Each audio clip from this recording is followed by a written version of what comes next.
Hello, everyone, and welcome back to Mirror's Edge. We're in part two, so our sister's been framed for murder. So one thing I actually appreciate about Mirror's Edge 1 here is, well, this animated style is clearly kind of like on the cheap. Like, the art style is not particularly refined, and the animations are like, it's clearly like a combination of hand-drawn animations and cel-shaded, like 3D. A lot of motion tweening too. Yes. But, like, it gives the game an identity that it wouldn't otherwise have had if they had tried to do the cutscenes in engine. At the same time, I remember us comparing this to like an auto insurance ad. Yeah, the Ernie Insurance. Yeah. I'm pretty sure it was the same studio, actually. Well, I know I wasn't the one making that comparison because I don't know many auto insurance ads, but like, For I don't have insurance, you see. okay, but like, I like that they did it this way because were a fair number of games in the early PS3 days that couldn't quite manage to have in-engine cutscenes, so they had to take shortcuts or do tricky little things to present their story in a memorable way, and this is one of the ones that I like. I'm sorry, I'm not high. Did that cutscene play twice? What? I think it was just the way that cutscene was framed, but there was a lot of repeated shots or angles. I thought the cutscene played twice for a second. Because there was a sequence where we got the guy like walking towards Faith and the other girl, Faith saying something, and then zooming in on the note that she took from the desk. That happened twice in the same cutscene in the exact same way. I thought the game glitched for a second. It's probably just a matter of them having a bunch of preset like camera angles and using the same one more. Or switch the camera 1, switch the camera 2, switch the camera 3. Yeah, probably. I mean, it's basic stuff, but you know, I say I like the presentation of the cutscene. That doesn't necessarily mean the cutscene's direction is perfect. But you know, looking at the graphical quality of the models, everyone is still in that kind of early PS2 low budget sort of clay model mode. Like, the most striking thing about the in-game graphics is the art style of the environments and the complexity of the animations for Faith's various actions, but not a whole lot of the actual graphics that go into this are like actually all that impressive, which is interesting for an early PS3 game. Early PS3 was all about them graphics, but well, I say early PS3, but how early did Mirror's Edge even come out? This is 2008.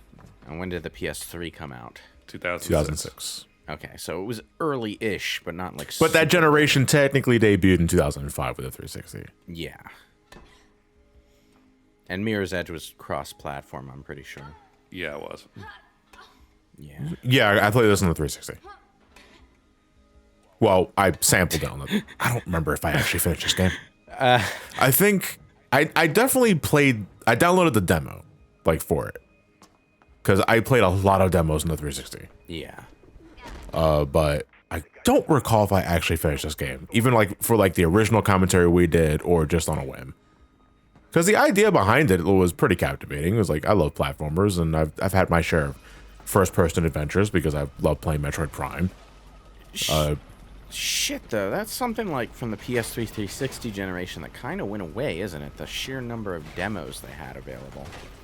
Like, I know they still do demos in this generation, both on PC and on consoles, but like, it doesn't seem to be it doesn't seem to be a thing that every game is doing the way that they did in the PS3 360 generation. Well, you're talking about like dedicated demos, right?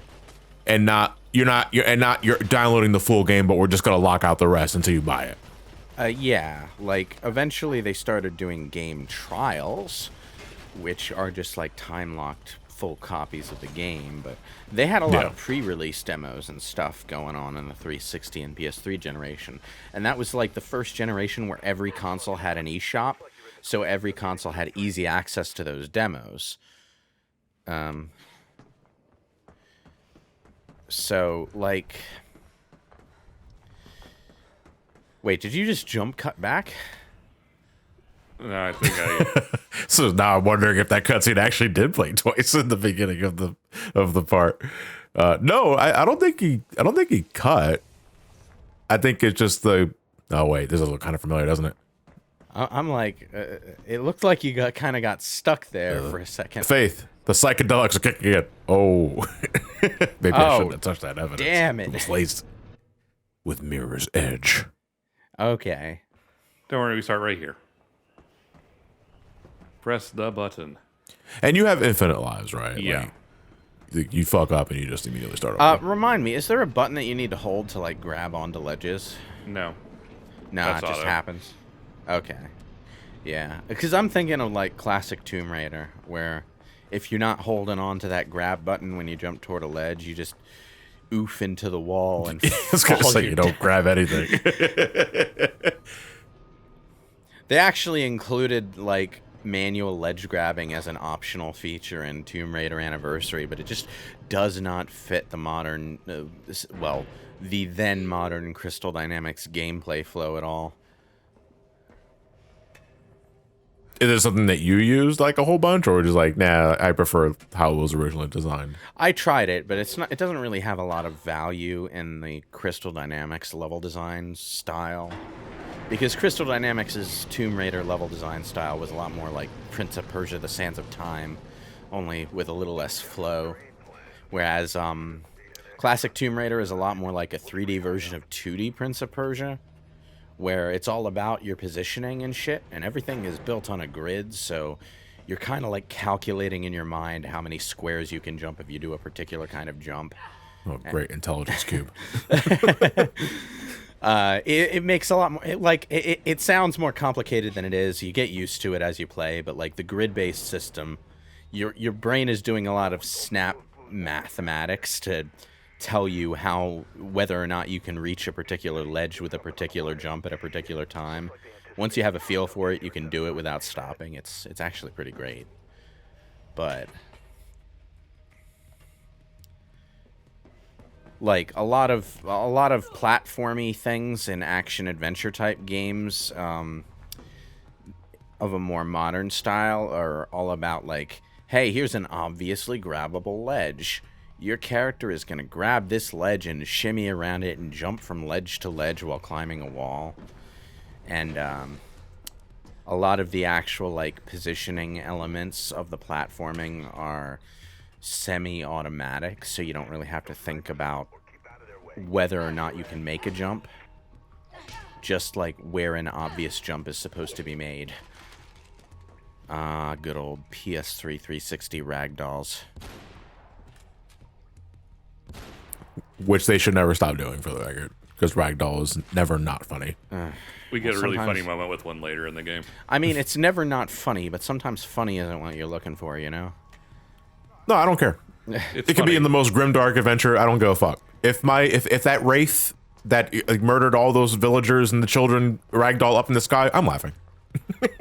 Well, you know, funny stuff in a game is great, but, you know, as long Time and place. as long as it's not intrusive, you know. Probably my favorite implementation of that kind of stuff is actually Fallout New Vegas. There's a trait you can select in character creation called Wild Wasteland. It's basically an on-off toggle for the silliest events in the game. One of the most popular mods in my circle of friends that play Final Fantasy XIV replaces the death animation in that game. Normally, when you die in that game, you just collapse to your knees and you fall on your back. Yeah. They replaced it with the Overwatch death instead, where you just pop up in the air like a ragdoll and you fall down. I mean, you know, that kind of stuff can be funny in a different way sometimes. Like, the one bug I'm pretty sure no one, Bethesda or fan modders at all entirely have ever even bothered to try fixing is the infamous giant death animation, when a giant hits you over the head with a club and knocks you into the floor so hard the physics launch you into the sky. I think Bethesda decided not to patch it because it was just hilarious. It's even doubly hilarious because like it's almost guaranteed to happen to you really early on in your first blind playthrough of the game, because just following the main quest early on brings you right into the path of a giant. It's a giant that a bunch of NPCs who are way stronger than you are fighting, but if you decide to run in and try to help them, well...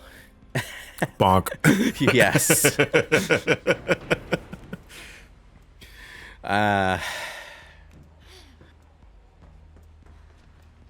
All right, I know I'm asking stupid questions already, given like the logic behind the level design, but it's like, what the hell is this place?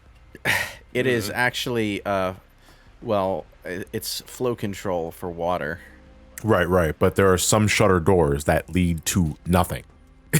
Like, at least this shutter door leads to a valve that you can, control the flow of water. But some doors just have nothing. Like, what's the point of this one here? Like maybe the containers. This is some makeshift storage. What the fuck's the point of the door here?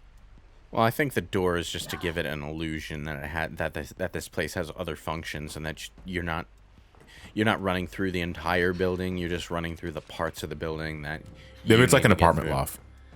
Well, considering the living conditions some of the people deal with in this town, I wouldn't be surprised. There was a bit in, and forgive me because I never fully watched the show. I've only caught bits and pieces of what my brother Mark watched. But there was like a segment in like Star Wars Clone Wars, the 3D show, where they were like finding someone's location, and it was like an apartment loft that looked just like this. Like it was a giant fucking hole in the ground with doors all over the sides. Well, Coruscant has seen a decent amount of world building across the multiple mediums of the Star Wars expanded universe, and I think it was Coruscant, actually, now that you're saying that. Yeah, not to put too fine a point on it, but the underworld of Coruscant is fucking crazy.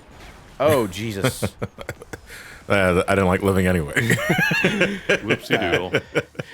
Like, even as early as the Phantom Menace video game on PS1, there was a whole section of that game that was, like, the Coruscant underworld, I think. I think you played through it as Captain Panaka. Do you remember that? For some fucking stupid reason, Captain Panaka was one of the playable characters. They gotta fill out the time. You can't do everything with Obi-Wan and Qui-Gon. I mean... Or maybe you'd like to do another level with Jar Jar. What? No. I think, wasn't there like at least 2 levels in the Phantom Menace PS1 game where you control Jar Jar? I might be misremembering. I don't think Jar Jar was playable, no. I think the playable characters were Obi-Wan, Qui-Gon, Captain Panaka, and I know there was a 4th one. It wasn't Jar Jar, though. Hang on. Was it Anakin? Maybe. Hang on.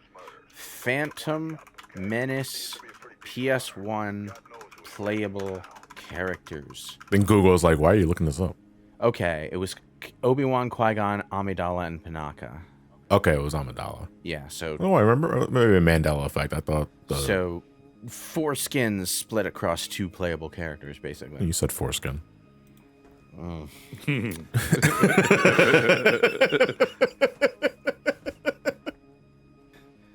I tell you what, it's a real pet peeve of mine that everyone can turn anything you say into a sexual innuendo if they try hard enough. Right. But I use it as a test of character to see like how you respond.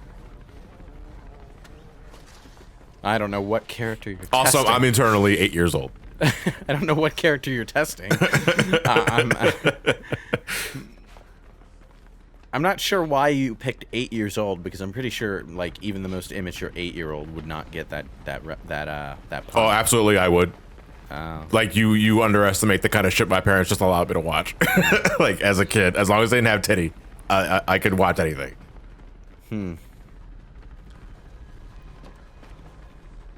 All right, so who are we chasing? I kind of missed that. Guy Man. Jackknife. Yeah, the dude's name is Jackknife. Ah, I see. Jackknife, like the same kind of stupid ass alias name as Joe Kerr. Is that JOEKURR or some other shit? I think it was. It was like late in. I think it was season 4 of the Batman animated series, where Joker was just living in an apartment, and the name he went by while he was living there was Mr. Joe Kerr. It was Joker's Millions that it happened in. Actually, that was one of the funnier episodes. Is that the IRS episode? Yes. Yeah. Also based off of an old comic story. Oof. What if Jackknife actually wasn't an alias? Was like, oh, what a prick! He was waving at you. He deliberately waited for you to catch up so that he can close the door on you. You could have slipped through that elevator door. You were running fast enough. I mean, I know the game's invisible wall would have stopped you, but like, it really looked like you just preemptively decided you didn't want to get on the same elevator as this asshole. Eat shit, motherfucker.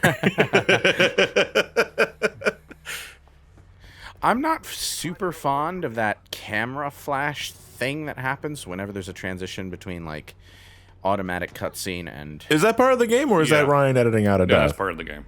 Okay, yeah, okay. It's a thing that the thing does. I'm not super fond of that as a transition, but I am glad there is at least a transition because it's always a bit weird in a lot of first-person games. Resident Evil 7 again is another example of this, where there's no transition at all between first-person cutscene and first-person gameplay. So your control is just kind of taken away at an odd moment that you don't expect, and it takes your brain a couple seconds to catch up to the fact that, oh, it's cutscene time now, is it? Eventually you start to like subconsciously memorize the way the camera moves when it's going into cutscene mode. So when the camera sways in a particular direction, you realize, oh, it's cutscene time again. But by the time you manage that, you've already beaten the game twice, so it doesn't really help. Twice, Jesus. It's a short game. Oh, Jesus, that camera flash. Seriously. Stop taking my picture.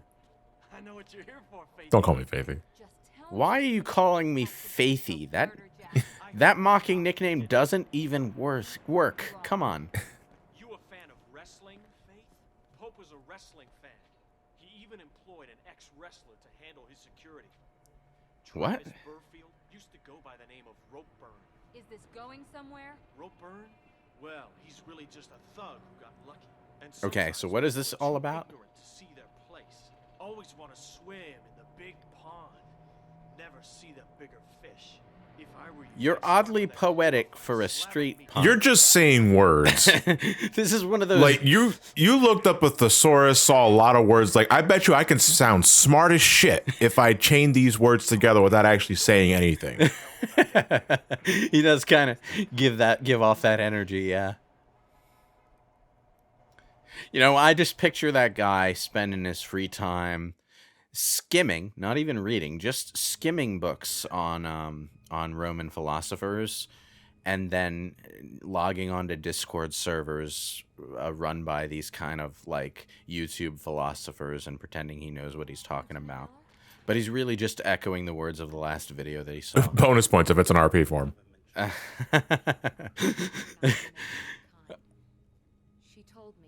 Not that I'm involved in any sort of RP forms myself, because that's not really my thing, but Nora is, and I hear stories. Well now, it's difficult to recall with a gun in my face. I know what you are. You know it was a setup, right? I know Kate would. So we finally meet at last, Faithy. Oh, fuck me. Everyone's gonna start calling me that now. What do you know about something called Icarus? Why? It's mentioned on this. It was in Pope's hand. I think it's from his diary. You took evidence. Kate's the only family I have, Lieutenant.